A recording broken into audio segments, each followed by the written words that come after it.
I just want to turn to some of the politics around this. You said that the AIPAC world is freaking out a little bit because they worry that Biden has crossed some threshold where the idea of holding Israel to account, regardless of the fact that it's 11th hour and may not have any direct implications on Israel's ability, at least to create more death and destruction in Rafah, but just to sort of the act of it sets a precedent.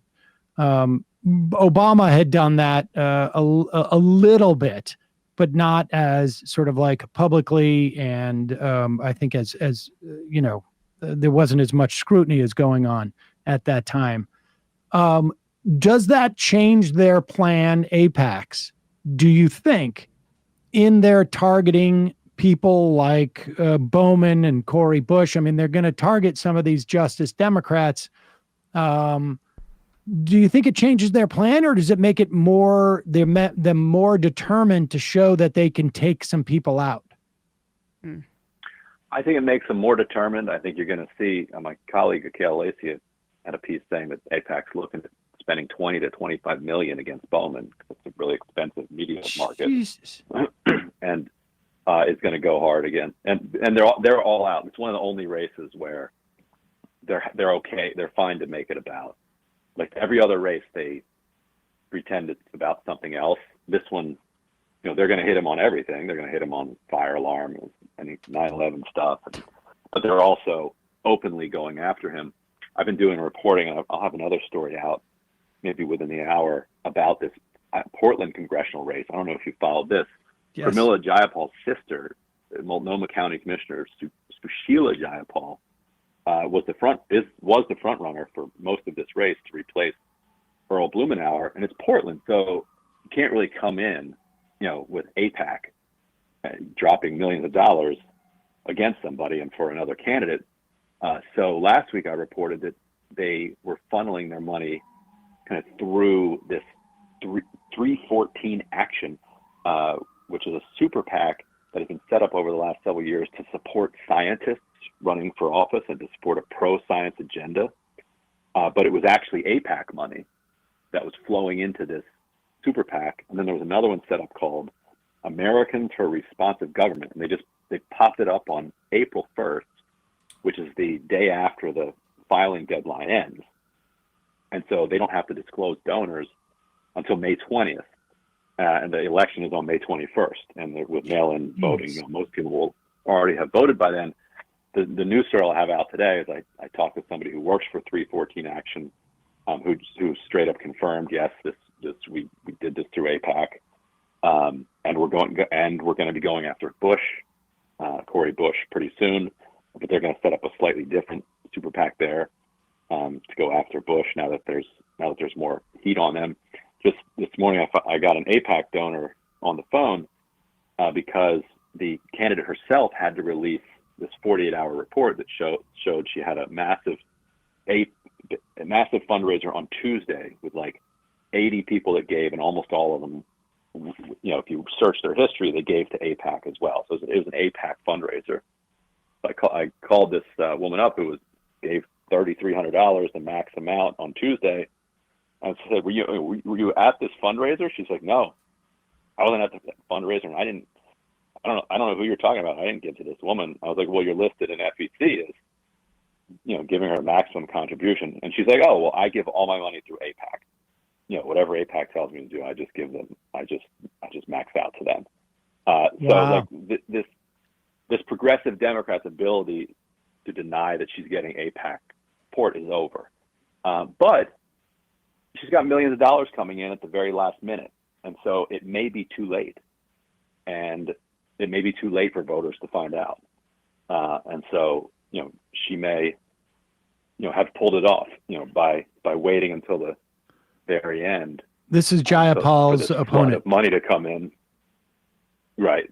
And so, and from what I'm hearing, like the main reason they're going after her is that she's Jayapal's sister.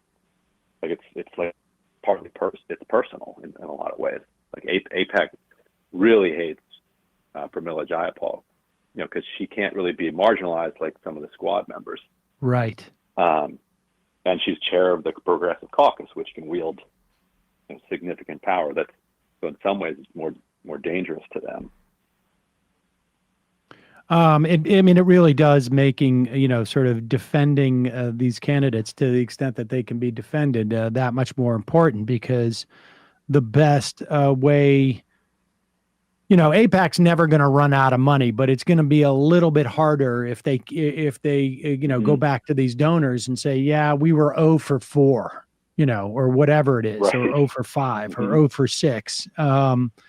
They may, and they may see they need to deploy this more like in a different way if both, if Biden, which is really sort of like the ballast, right? I mean, I'm sure you have people who are a little bit more AIPAC-y in Congress, but it's interesting. It'll be interesting to see if this happens. And, folks, if you're in Portland, obviously, talk to your friends. The primaries, particularly this go around, because there's no presidential candidate on the ballot, are going to be won by a small amount of people. Lastly, how much do you think this is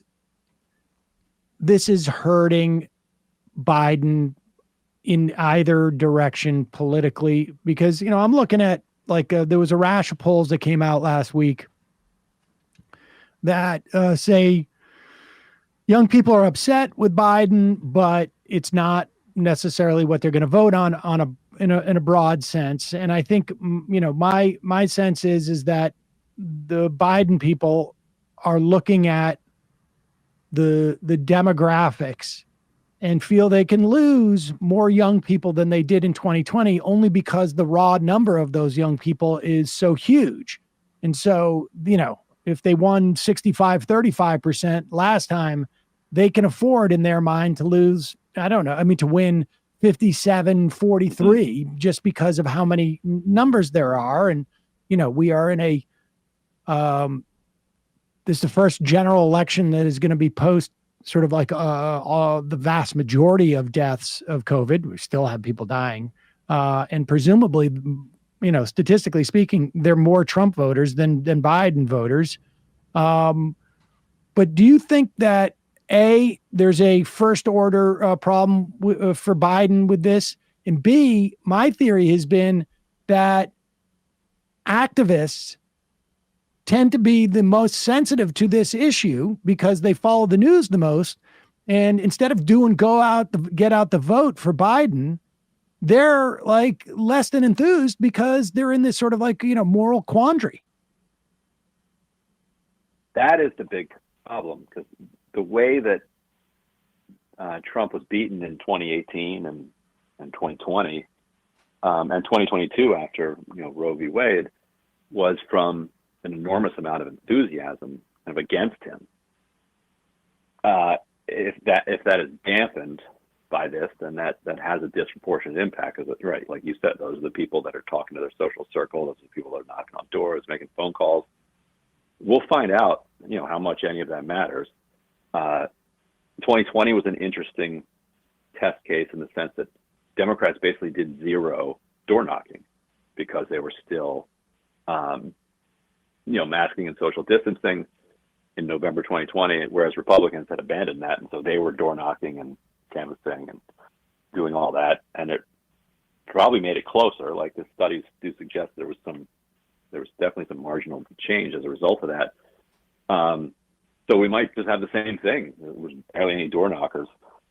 Groups are saying that they're paying them a lot more to hire right. people to door knock and canvass than they were in the past, which means you can do less of it for the money that you've got. But people really don't like Trump. So that is what Democrats are banking on, and it may end up being enough. It's hard to say. Yeah, it's hard to say, but I mean, I think it is pretty clear. I think that there is, to the extent that there are, the first order votes are as to what's going on is not as much of an issue as a sort of the second order problem that they are the activists, and just also it's stepping on other stories, right? Like, I've made this point over and over again about the pause on the liquid natural gas export facilities. One of the biggest climate successes that I think we've ever seen in some respects in terms of like one thing. And it didn't get much play because the people who would otherwise be excited about it, talk about it, and, be promoting and trying to reward Biden because of it are, having to see the U.S. support, genocide, ethnic cleansing, whatever it is you want to call it, doesn't matter. The killing of tens of thousands. I mean, I think that that is I don't know how it really does make it hard to celebrate stuff. Yeah, for sure. You got lots of good student loan stuff that they keep rolling out. Yep. They reschedule marijuana, but nobody wants. Well, we were on track to talk about, is Biden, I was born in 1994, right? Is Biden the best president of my lifetime was the conversation that was happening prior to October 7th, because he'd withdrawn from Afghanistan, because of Lena Khan, the antitrust, because of the student debt cancellation efforts, what have you, right? I mean, it's hard to imagine a Democratic president handling this worse. Actually, my fiance asked me this the other night. He said, do you think Bill Clinton would have been worse? And I'm like, I don't think so. I know Obama wouldn't have been worse. But this literally, he's arguably the worst suited president for this particular moment because, to be honest, he has a very hard time acknowledging his deep-seated Islamophobia and these kind of recalcitrant racist attitudes you see a lot of boomers have when it comes to Israel.